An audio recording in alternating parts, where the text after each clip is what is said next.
காவிரி நதிநீர் பிரச்சனை பற்றி நான் ஏற்கனவே இதே அவையில் நம்ம கொண்டு வந்தோம். மேகதாது பிரச்சனையும் சொன்னோம்.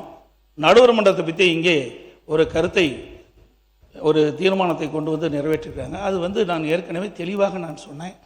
பத்திரிகையெல்லாம் வேறு விதமாக வருகின்றது.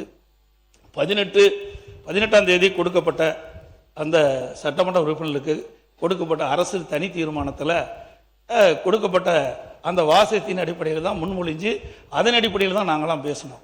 ஆனால் இடை திருத்தத்தை நடுவர் மன்றம் அமைக்க வேண்டும் என்று வலியுறுத்தி இந்த தீர்மானத்தில் அவர் மாண்பு முதலமைச்சர் பதில் சொல்லிக்கிட்டு போது சொன்னார். அதை நாங்கள் ஏற்றுக்கொள்ளவில்லை. அது இப்பொழுதும் நான் சொல்லிவிடுகிறேன். அதோட கொஞ்சம் உட்காருங்க, அதை பற்றி விளக்கம் சொல்லி உட்காருங்க, ப்ளீஸ் உட்காருங்க.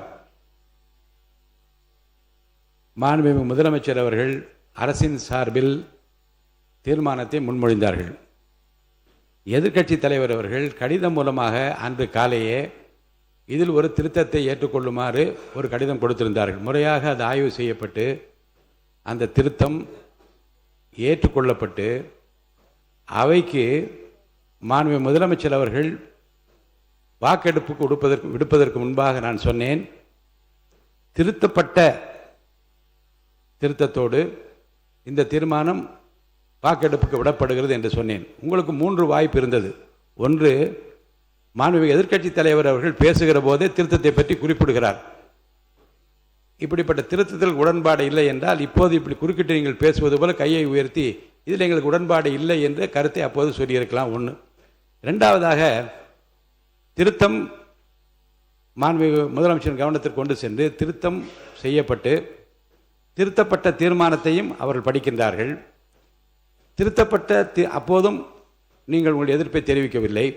மாண்புமிகு முதலமைச்சர் அவர்கள் தீர்மானத்தை வாக்கெடுப்புக்கு விடுகிற போது நான் சொல்லுகிறேன், இந்த தீர்மானம் அரசின் தீர்மானம் திருத்தங்களுடன் வாக்கெடுப்புக்கு விடப்படுகிறது, ஏற்போர் ஆமன்க என்று சொல்லுகிற போது அனைவரும் ஏக மனதாக மகிழ்ச்சியாக அதை நீங்கள் ஆதரித்தீர்கள்.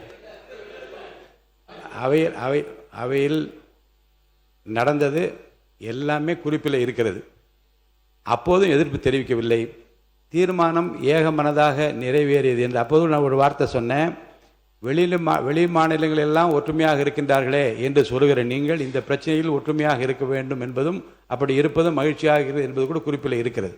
ஆக 3 இடங்களிலும் உங்கள் எதிர்ப்பை தெரிவிக்காத நீங்கள் இப்போதும் அதை பற்றி பேசுவதற்கு நான் அனுமதிக்க மாட்டேன். ஏன்னால் ஏற்கனவே ஏக மனதாக ஒரு தீர்மானம் நிறைவேற்றப்பட்டிருக்கு. அதை பற்றி பேச வேண்டாம். அடுத்த கருத்து, இப்போது நீங்கள் கொடுத்திருக்கிற 55 விதியின் கீழ் கொடுத்திருக்கிற கவன ஈர்ப்பு தீர்மானத்தை பற்றி மட்டும் பேசுங்கள்.